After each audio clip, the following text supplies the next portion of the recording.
We are gigantic!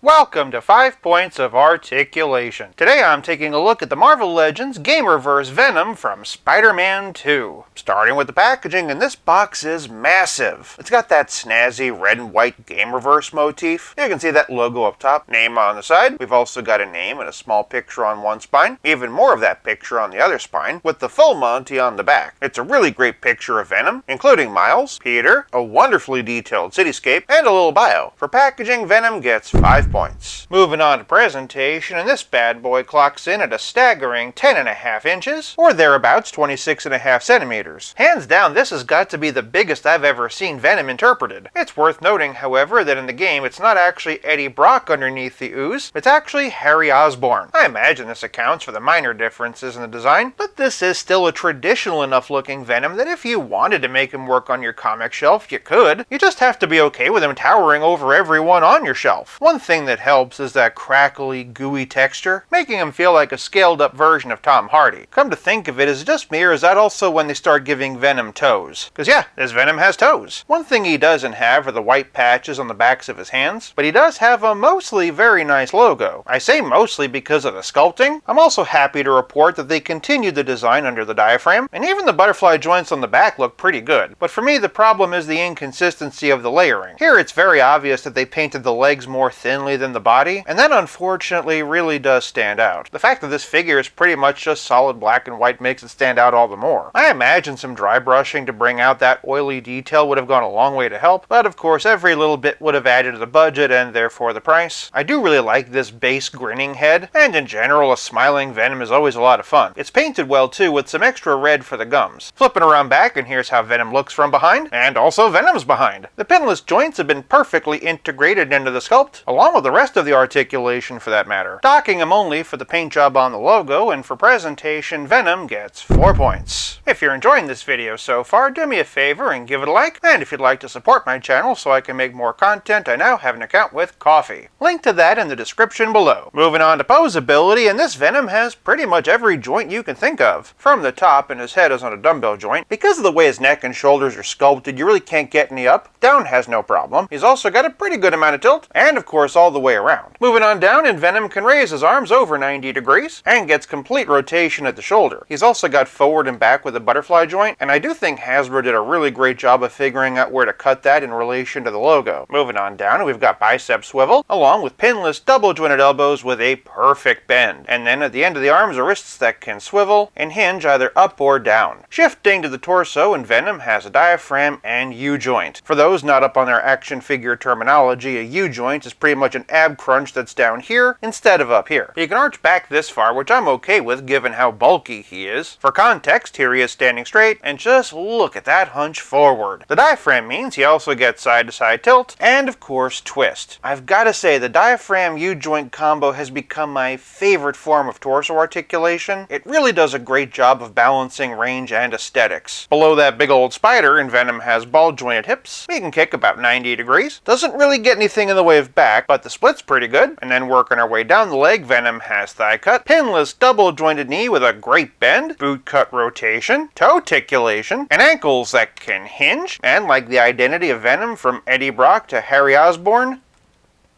pivot. For Poseability, I'm giving Venom 5 points. Moving on to Playability, and while Venom might not have a lot of accessories, he does have it where it counts. First up, and let's talk about hands. Throughout the video, we've been seeing these splayed out, grabby claw hands. Those, of course, are great for when you want to have Spider-Man in his clutches, but he also has fists for when you want to give Webhead a good old-fashioned beat down. He's also got this gooey web tendril hand. There's lots of great sinewy detail in there, and I like the layers and spaghettification. It feels downright Lovecraftian, and blends right in with his forearm. The best part is that you can use it in place of either one of his hands. That's a level of versatility for this Venom that I really appreciate. Now, throughout the video, we've been looking at this grinning head, but it just isn't Venom unless there's an open-mouthed one with a long slathery tongue, and slathery it is. There does seem to be a small amount of paint there to bring the detail out. Beyond that, they did a good job on his chompers, but that's not all. For the first time ever, Hasbro included a transparent saliva piece. It snakes over his tongue and into his mouth, giving Venom a really cool drooling effect that we've never seen before from Hasbro. This is a cool innovation and really adds to the display. It puts me in mind of an alien xenomorph, and I would love to see them do more stuff like this. Of course, playability is more than just accessories. It's also about how well your figure plays with others. Starting with some other Venoms, and here we have Marvel Select, but shifting over to Hasbro, and here we have this little guy, the deluxe single-carded Monster Venom, King in Black, which is absolutely dwarfed by this new figure, and the recent Walmart exclusive version. That said, and for my tallest Venom to this point, and here we have Hasbro's Unleashed 360 8-inch version from Spider-Man 3. Switching over to Spidey, and it only makes sense to bring out the black suit. From left to right, and here we have Sandman, Retro Card, Secret Wars, and Mafex. Don't worry though, I did pre-order the new Gamerverse version for that classic red and blue, and here's Renew Your Vows, Amazing Friends 3-pack Maximum, and Mafex, bringing us to the original Gamerverse releases of Peter and Miles. They have upgraded Peter since then, but I don't have that one. For those wondering, however, I do have the Marvel Select one. Sound off in the comments, let me know if you'd like to see a review of that. Moving over to Miles, and here's a basic 6-inch version, Space Venom, Mini Comic, and Modern. Keeping that red and black vibe going, and here we have Carnage. This includes Marvel Select, Absolute, and the movie version. For one more Marvel, and here's Null, the god of the symbiotes from the King in Black 2-pack, but switching over to some 7-inch scale figures, and here's the McFarlane Toys Berserker and Todd McFarlane's other creation, Spawn, along with Year 1 and Rebirth versions of Batman, the black and gray versions of Nightfall and Hush, and then for a couple of video game comparisons, and here's Arkham City and Arkham Knight, but for a Batman that's somewhat symbiote-looking himself, and here we have the Darkest Knight, and then for a different kind of Venom comparison, here he is with Bane, and just to drive the size comparisons home, here he is with Swamp Thing. Lastly though, and here he is with the Marvel Legends Thor Ragnarok Surtur, which also retailed for $60 upon release, begging the question, what is $60 worth really? For a relative scale comparison, here's Venom with Pizza Spidey and the Spectacular Spider-Man, and as always, here he is with Stealth Iron Man. Hey big guy, the sun's getting real low. I think it goes without saying this one's not going to allow for a whole lot of head swaps. Leastways, I think it should go without saying. If you wanted to make it work with Monster Venom, I guess you could. Just keep in mind that the peg holes are a different size and therefore will not click into place, though that smaller head makes Gamerverse look even bigger. That said, it is gappier. Between some fun accessories and the ability to scale with different sized toy lines, for playability, I'm giving Venom 5 points. This leaves us with nothing left to discuss but the price. Venom is shipping now and retails for $59.99. I'm not saying this price is the worst in the world, but I have thoughts. Once again, I'd like to talk about Carnage. Cletus might be a bit smaller, but just consider the value. If Hasbro could sell this for $40, why couldn't this have been $50? Factoring in the material for those bendy tentacles, and there isn't that much of a difference between the two. Expensive as he may be, I am still impressed, but at more than twice the price of a regular figure, I can't pretend that this Venom doesn't burn. For price, I'm giving this Venom 3 points, averaging out to a grand total of 4.4 out of 5.